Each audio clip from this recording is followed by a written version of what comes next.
Now, in the last session, we discussed how the performance of an operation can be evaluated along 4 dimensions: cost or efficiency, the quality, our ability to provide choice to the customer, and responsiveness. Now, as the owner of a business, of course, I would love my operations to excel at all 4 of these dimensions. I would love to provide customers with products at low prices, provide them with infinite choice, high quality service, and all of that immediately provide them the products or services when they want them. Obviously, that is often not possible. As the owner of the business, as a manager, as a consultant, I have to make trade-offs among these 4 dimensions, which is really what we're going to be discussing in this session today. Let's look at a specific example. Imagine you're consulting for a call center.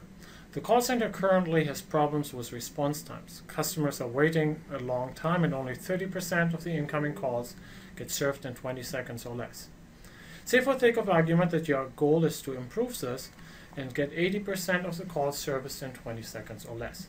This is called a service level, and we'll talk more about this later on in this course.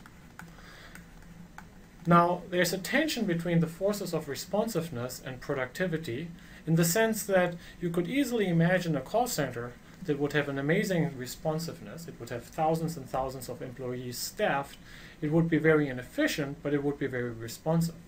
Vice versa, you could imagine downsizing the workforce so that you have very few workers answering calls, which would be great for your productivity, but very poor for your responsiveness. So there is clearly a trade-off between those 2 dimensions.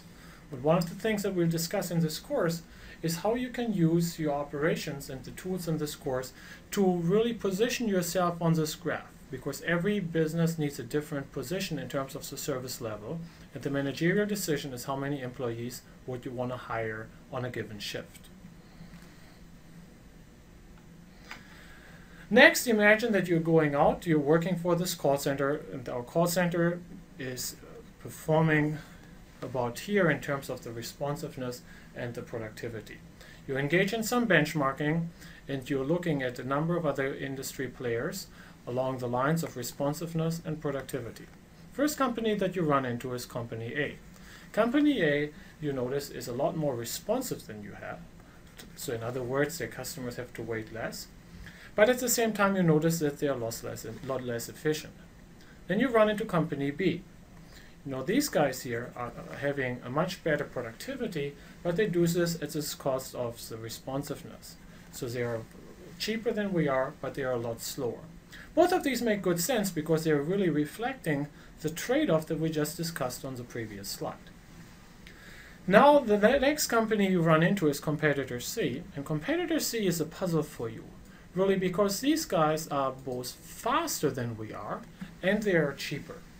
We refer to this difference here as the inefficiency in our operation, and the line that goes, let me say this casually, the line that includes all the industry players to its lower left, we refer this as the efficient frontier. Obviously, the goal of an operation is to move out here to the upper right of this graph. Now, an operation that is currently on the frontier, in order to move to the upper right here, it has to innovate and shift the frontier. Everybody else who is off the frontier has the potential to simultaneously improve along multiple of the 4 dimensions of operational performance without having to make necessarily a sacrifice. These are guys that are just doing the work smarter. Now, one of the things that we'll talk about in this course is we'll help you evaluate such changes, be it on the frontier to a new frontier, or off the frontier towards more productivity and more responsiveness. We'll help you evaluate these changes before you actually make them. Making these changes is expensive, and so to the extent that you can evaluate their financial impact before embarking on them, you'll have saved yourself a lot of headache. Now it's time to look at a specific example. What I've shown on this graph is data from the US airline industry, and I plot here on the x-axis the efficiency of the carriers as measured by the ratio between the travel miles that they provide relative to their operating expenses. I also measure on the y-axis a number that is called the yield of the airline, which takes the ratio between the miles of travel service provided by the airline relative to the revenue.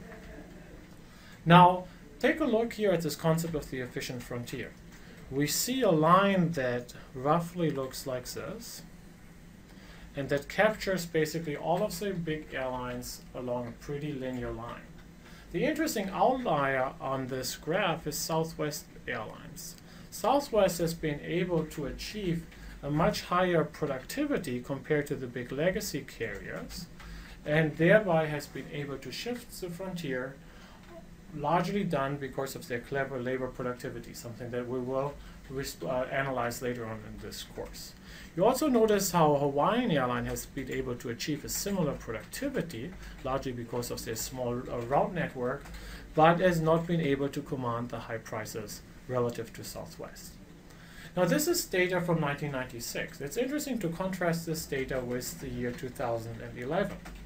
In 2011, you notice that the frontier has changed very dramatically. In fact, Southwest, that has been playing a cost-aggressive game, relying on low pricing, has emerged as actually an airline that has been able to charge the highest prices in the industry. Yet they had to sacrifice on the productivity side, and they've been overtaken on the productivity side by companies such as JetBlue and Virgin America. So you notice how the frontier in the industry has shifted. New business models have arrived, companies have played different strategies, and because of their operations, the industry landscape now is a very different one. All right, what have we learned today? First of all, we notice that you cannot have it all. Just like in normal life, where you have to set priorities, a business has to prioritize some of the 4 dimensions of operational performance: cost, quality, variety, and responsiveness. You have to decide on which of these 4 dimensions you want to compete. Second, we talked about the concept of the efficient frontier. I had casually defined the efficient frontier as the line that includes all firms to its lower left. That was arguably a quite casual definition. More formally, in academic terms, we talk about the line of firms that has no other firm that Pareto dominates a firm, that is, for example, cheaper and faster at the same time. The efficient frontier is important as our gap as a company to the frontier measures the inefficiency, the waste that we have in our operation. One thing that we will talk about in this course is through clever operations, through clever process design, we will help your firm to move up towards the frontier, and then once you're on the frontier, we'll have to continually innovate to keep on pushing the frontier to the upper right of the graph.